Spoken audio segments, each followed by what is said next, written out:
Au tribunal, mon ex a déclaré, elle est dangereuse, même sa propre sœur a une ordonnance restrictive contre elle. Son avocat a souri d'un air suffisant. Je suis restée silencieuse. Puis une femme s'est levée au fond et a dit, en fait, je suis sa sœur, et j'ai quelque chose à dire. Le juge avait l'air stupéfait alors qu'elle s'avançait. Mon nom est Alina Kerr. Avant, je pensais avoir un bon sens des gens. Je travaille comme conseillère scolaire, j'ai passé des années à aider les adolescents à s'ouvrir sur des choses qu'ils pensaient ne jamais pouvoir dire à voix haute. Mais d'une certaine manière, je ne l'ai pas vu dans ma propre maison. Je n'ai pas vu qui était vraiment Derek avant que tout ne commence à s'effondrer. Nous nous sommes rencontrés lors d'un événement pour les anciens élèves de l'université. Il était magnétique, confiant et chaleureux, d'une manière qui attire les gens. Tout le monde l'aimait. Je l'aimais bien. Il me faisait rire, posait des questions réfléchies et me disait qu'il admirait à quel point je me souciais de mon travail. Nous avons parlé pendant des heures lors de cette première soirée. 1 an plus tard, nous étions mariés. Au début, j'avais l'impression d'avoir enfin trouvé quelqu'un qui me comprenait vraiment. Nous avons acheté une maison modeste en banlieue. Nous avons eu notre fils, Mika, 3 ans après notre mariage. Derek était charmant et attentionné. Il m'apportait du café tous les matins et s'assurait que j'avais du temps pour mes loisirs. Mais lentement, les choses ont changé. Il a commencé à faire de petites critiques. Il corrigeait la façon dont je parlais à Mika. Il levait un sourcil quand je parlais de ma journée, comme si mes problèmes étaient stupides ou exagérés. Il ne criait pas à ce moment-là. Il ne claquait pas les portes ni ne cassait les choses. Au lieu de cela, il me faisait sentir que je réagissais de façon excessive, que j'étais sensible et oublieuse, et pas aussi intelligente que je le pensais. C'était une manipulation silencieuse, le genre qui s'insinue et vous fait vous demander si vous êtes celle qui fait quelque chose de mal.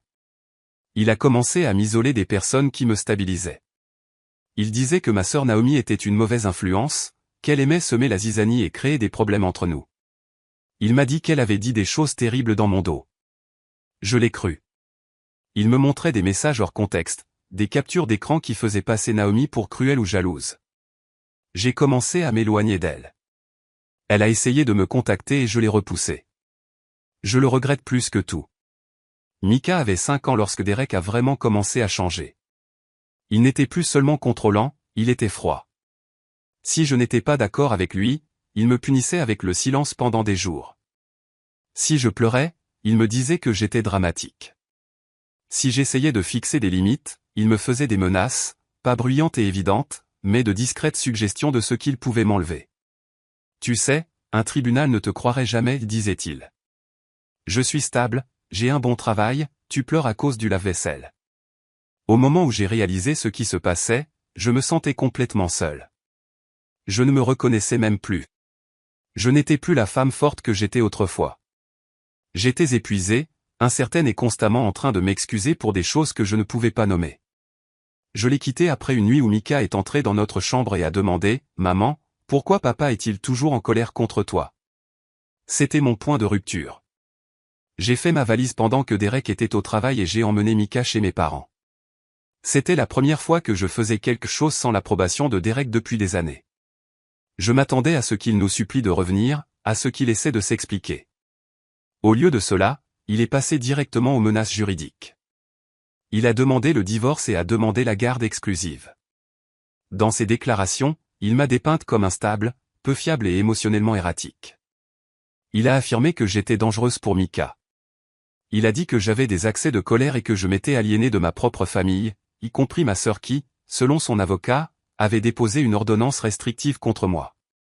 C'était la première fois que j'en entendais parler.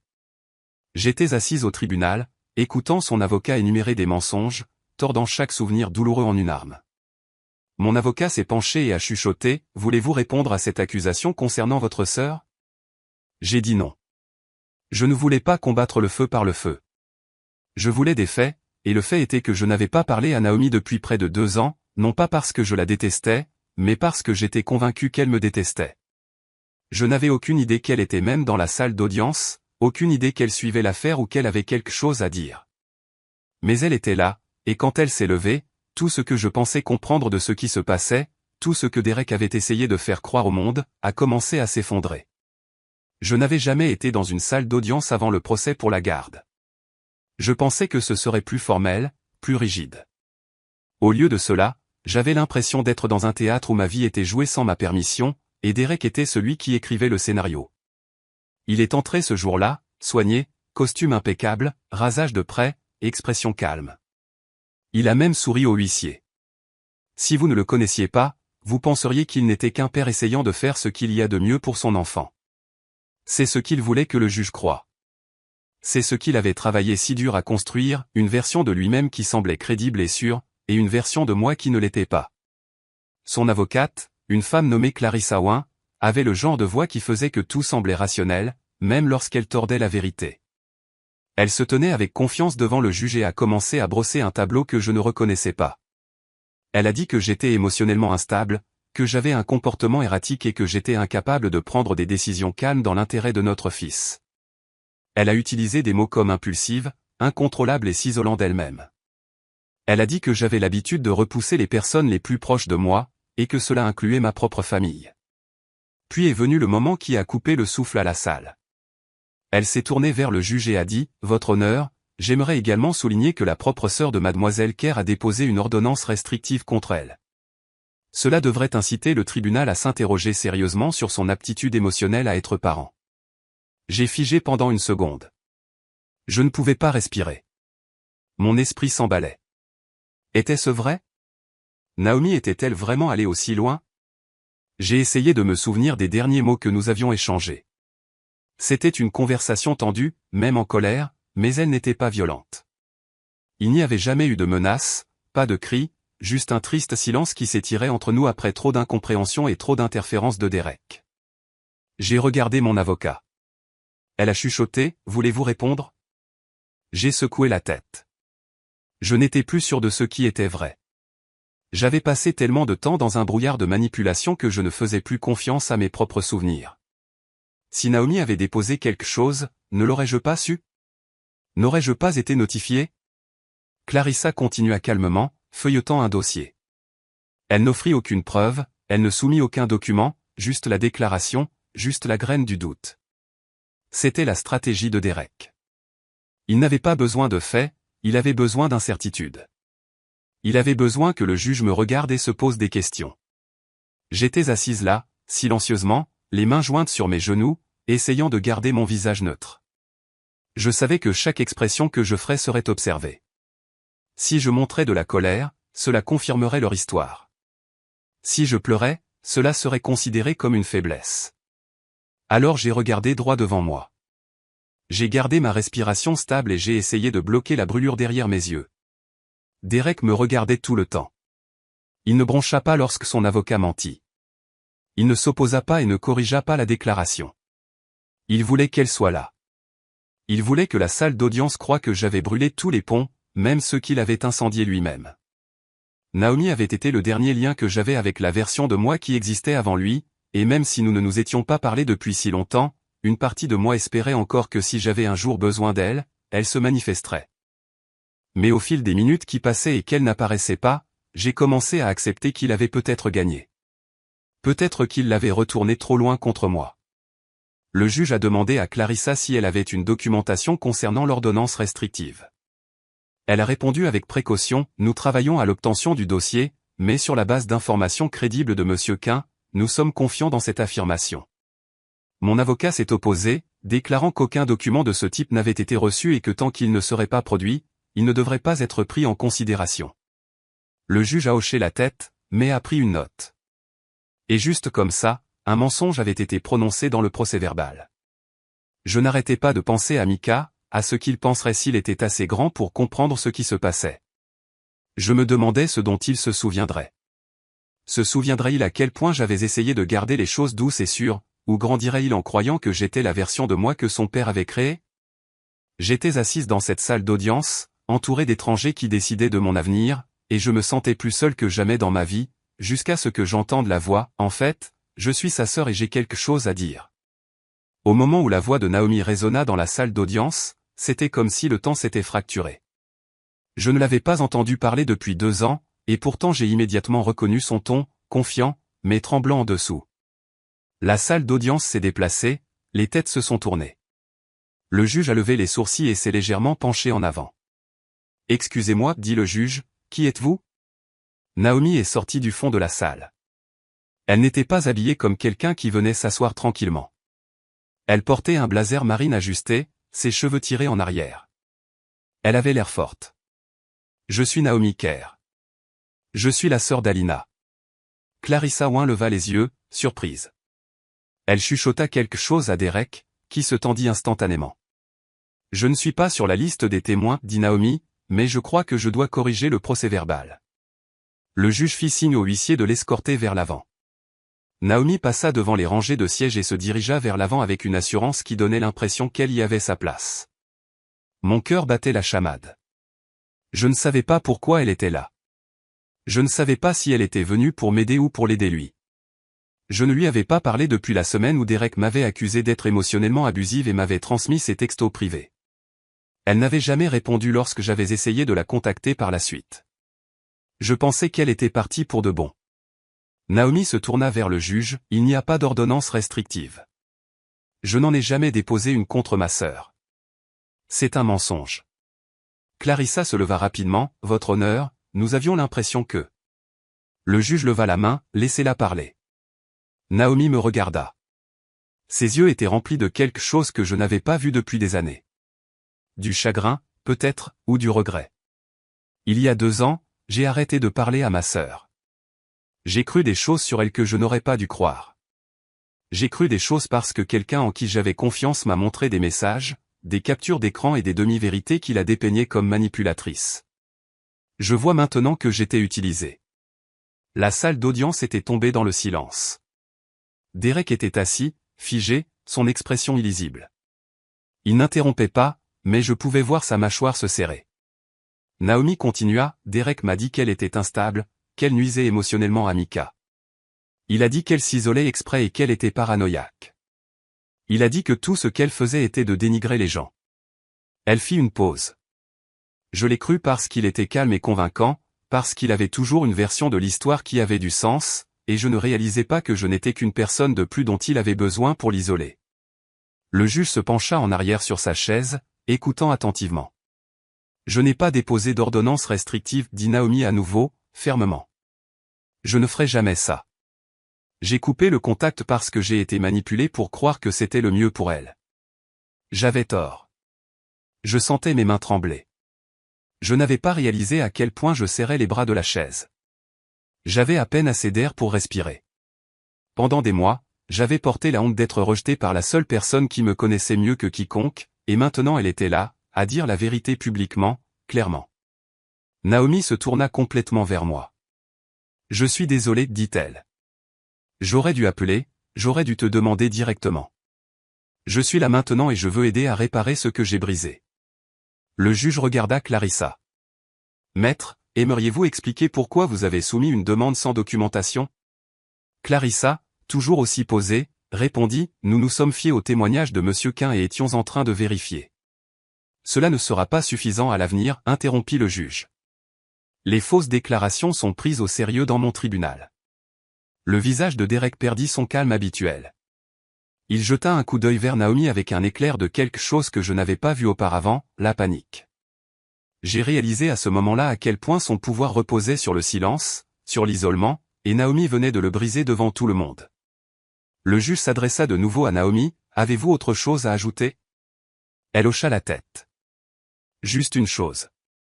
Je veux que ce soit noté, je fais confiance à ma sœur. Je crois qu'elle est une bonne mère, et je regrette de lui avoir fait ressentir le contraire. Pour la première fois de tout ce procès, je me suis sentie vue, pas seulement défendue, mais vraiment comprise. La vérité était entrée dans la salle sous la forme de la personne qui s'était autrefois éloignée de moi, et elle avait choisi de revenir. Au moment où Naomi s'est levée, tout a commencé à changer, pas seulement dans la salle d'audience, mais à l'intérieur de moi. J'avais été silencieuse. J'avais choisi de ne pas me défendre ce jour-là parce que je ne voulais pas jouer au jeu auquel Derek jouait. J'avais choisi l'immobilité au lieu du désespoir, et Naomi a rempli le silence de vérité. C'est à ce moment-là que j'ai cessé de me sentir impuissante. Le juge resta silencieux pendant un moment après que Naomi eut fini de parler. Elle baissa les yeux sur ses notes, puis leva les yeux vers Derek. Sa voix était calme, mais plus ferme qu'avant. Monsieur Quint, avez-vous personnellement dit à votre équipe juridique que la sœur de votre ex-femme avait déposé une ordonnance restrictive? Le calme de Derek se fissura. Il se déplaça sur son siège, s'éclaircit la gorge et essaya de répondre avec douceur, « C'était ma compréhension à l'époque. » Était-ce une incompréhension, demanda le juge, ou une fausse déclaration délibérée? Il ne répondit pas. « Je vais poser la question une fois de plus, dit le juge, son ton tranchant. Avez-vous sciemment dit à votre équipe juridique quelque chose de faux dans le but de nuire à la crédibilité de mademoiselle Kerr lors d'une audience sur la garde? » Il jeta un coup d'œil à Clarissa. Elle ne lui dit rien. Derek expira par le nez, essayant manifestement de se ressaisir. J'avais l'impression que Naomi avait intenté une action en justice dans le passé. Je n'avais pas l'intention d'induire le tribunal en erreur. Naomi s'avança à nouveau. Votre honneur, j'aimerais clarifier quelque chose. Derek m'a envoyé des courriels au début de l'affaire de garde. Il a laissé entendre que si je ne soutenais pas ses affirmations, il évoquerait des choses privées sur moi et mon partenaire. Il voulait contrôler le récit. Quand je ne m'y suis pas conformé, il a cessé de me contacter. La salle d'audience sembla rétrécir à ce moment-là. L'air devint épais de tension. Pour la première fois, les projecteurs n'étaient plus sur moi, ils étaient sur lui. Mon avocat se leva. Nous voudrions demander que toutes les affirmations antérieures faites par Monsieur Quint et son conseil juridique soient réévaluées quant à leur exactitude et à leur intention. Le juge hocha la tête. Je vais ordonner une enquête officielle sur la déclaration soumise au nom de Monsieur Quint. De plus, nous allons procéder au témoignage en partant du principe que la crédibilité de mademoiselle Kerr a été injustement attaquée sans preuve valable. Derek ne parla plus pendant le reste de l'audience. Il n'en avait pas besoin. Le mal avait déjà été fait, par lui-même, à lui-même. Lorsque le juge demanda une suspension de séance, je restai assise sur ma chaise quelques secondes de plus que nécessaire. J'avais besoin de cette pause. J'avais besoin de ressentir ce qui se passait. Naomi vint à mes côtés et s'agenouilla près de moi. Je voulais venir plus tôt, dit-elle. Je ne savais pas comment réparer ça. Je l'ai laissé faire de moi une arme, et je déteste que cela se soit produit. J'ai hoché la tête, des larmes se formant, mais ne coulant pas. Merci d'être là. Je ne disparaîtrai plus, dit-elle. Tu n'es plus seul. Plus tard, lorsque le tribunal reprit ses travaux, le juge s'adressa aux deux parties en faisant des remarques finales avant de rendre une ordonnance de garde provisoire. Ce tribunal ne trouve aucune raison de retirer les droits parentaux partagés à mademoiselle Kerr à ce moment-ci. La garde restera conjointe, avec un évaluateur tiers pour surveiller tous les échanges entre Monsieur Quint et son fils pour les 90 prochains jours. La garde définitive sera déterminée une fois que des évaluations psychologiques et de caractère complètes auront été effectuées. Je n'en revenais pas. Après des mois de peur, de fausses accusations et de longues pertes de confiance, j'avais été entendu.